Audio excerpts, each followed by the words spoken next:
Hello and welcome to the Redesign Hot Topics for September. Thank you for joining us today. We're excited to share a few new things with you.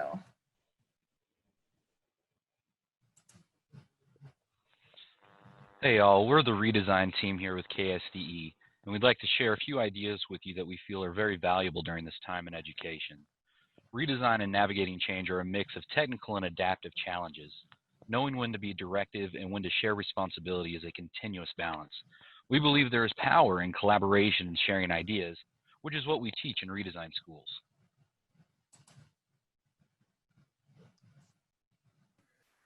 As we kick off another year, it's important that we start with a clear vision and purpose for our work. The book Time for Change states, to embrace a vision, people have to clearly understand the vision and feel personally compelled to contribute to that vision. As you begin this year, ask yourself how you personally connect to your why and your school or your district's vision. Keep in mind the difference between a vision and a why. Your why is your purpose, your cause, your belief. It's what inspires you to engage in the hard work. The vision is the destination statement and is usually shared by members of the organization. Where do you want to be? What's the ultimate outcome you wish to achieve for your students? Your why is how you invest in the vision set out before you. Let's take a minute to learn more about how to execute on your vision. Wow, that's the perfect setup, Sarah. Thank you. So in August, for our PLC with our redesign schools, we really wanted to have schools revisit, reignite around why they're doing this work and what their vision is, what their shared vision is that they built together with all their stakeholders. And so that's really them revisiting this first discipline of execution. So as part of our process, we rely heavily and coach a lot on the 4 disciplines of execution. So with this short time that we have, we're just going to hit the first 2 disciplines of execution. But that's one important word at this time, is that despite all the obstacles, despite all the hurdles that the pandemic has created and otherwise, it's really important to execute well, because you have students every day that you care about deeply and that you want to see the best for them. And to do that, we've got to take the time to really focus on what's wildly important, because if you look at this diagram and you think in terms of your day-to-day work, when something is urgent versus something that's important, which one wins out every time? When you're talking about something urgent versus something that's important, usually, if not always, urgency takes precedence and wins out. So when this first discipline of execution is all about focusing on what's wildly important, like Sarah talked about, a school's vision, their goals to reach that vision, those are wildly important.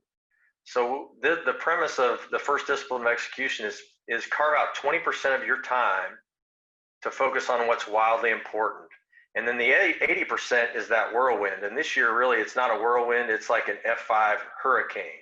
So it's really important that schools revisit this, recognize the situation they're in, but also carve out time for what's really important. So the next slide gets into the second discipline of execution, which they call it act on lead measures. Well, lead measures are really strategies that you employ in a school. Let's say, for instance, you have a mentoring program, or you have one staff member for one student and they meet consistently each week for a short amount of time. That's a lead measure, right? That's something that you can control. You have influence over how that strategy works, and it can predict how you can move that lag measure, which are your goals. So if you think in terms of, let's say one of a lag measure, right? It happens after the work takes place. It lags behind the work. A lag measure in your school might be, maybe you have an attendance issue. You want to increase average daily attendance. That's your lag measure, and you will see that whether you've achieved that goal by the end of the year or however often you check that. But there's really nothing you can do to influence average daily attendance, right? You can wish it all you want to go up, but what you can do is apply that lever of a lead measure or a strategy to that lag measure. And so that's really the difference between lead and lag measures. And in terms of schools, it's strategies that leverage your goals. So that's just a quick down and dirty on the first two disciplines of execution. We just wanted to share that with you today. So thank you for your time. We know that whatever you're facing with navigating change and or redesign, it's the adaptive challenge of a lifetime. We encourage you that as you try things to meet the needs of your students this fall, continue to use the processes that you've had in place before, design thinking, the 4 disciplines of execution, and keep score to see if what you're doing is really working. If you have any questions at all about any of this or you want a deeper dive, please don't hesitate to contact us.